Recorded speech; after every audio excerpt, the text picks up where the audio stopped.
Hello, कसे आहात सगळे?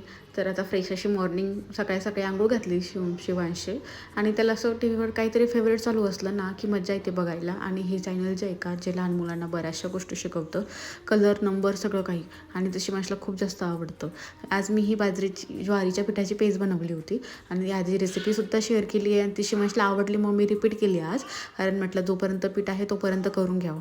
आता तर आमच्याकडे 2-2 दादा आले खेळायला, त्याच्यामुळे शिवांची तर 2 दिवसापासून फुल ऑन मस्ती चालू आहे. कारण खेळायला कोण नसल्यामुळं आता जो पर्यंत आहे ना तोपर्यंत मज्जा करून घ्यायची. आणि जे बॅटबॉलचा फायदा कसा करून घ्यायचा हे त्याला चांगलंच कळालं आहे. आणि दादा ते आले तर चाललं आहे त्याचं क्रिकेट खेळणं. आणि हे बघा, दिवसातनं कितीकच वेळ ही गोष्ट रिपीट होती आणि किती जरी ऐकवलं ना तरी काही ते होत नाही. स्वतःची बॉटल अशी फ्रीजमध्ये ठेवली आणि मी फक्त चहा करेपर्यंत हे उद्योग चाललेले होते. कारण खूप उशीर झाला होता, मी आता वाट पाहून थकले होते. म्हटलं आता चहा करून घेऊया, कारण आता त्यांना यायला बराच वेळ होता. मग मी मस्त चहा एन्जॉय केला संध्याकाळी.